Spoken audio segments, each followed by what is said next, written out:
Hey YouTube, so I want to do a quick video comparing the quality of construction between a Bosal exhaust system and a Walker system. The one with the label on it obviously is the Bosal system. This one closest to us is the Walker. And as you can see, with the Bosal system, the bends look like they put a little more care into it. There's less crimping like there is on the Walker, and other than that, they seem to be, I guess they're both 16 gauge pipe. The flanges seem welded well on both. The other interesting thing is that I noticed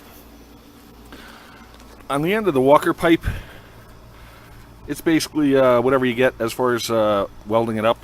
But on the Bosal pipe, I don't know if you can see that, but that looks like that's been purpose ground down to a nice flat machine surface.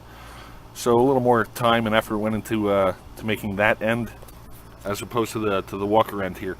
Now, this style and quality of manufacture is not just unique to the front pipes. If we look at the tailpipe, again, this is the Walker. You can see the crimping at all the radiuses. I guess it's okay. It doesn't look necessarily stock, but if we go up here to the Walker replacement, I'm sorry, the Bosal replacement, you can see the quality of manufacturing that went into bending the pipe in each one of the locations. So my recommendation, go Bosal.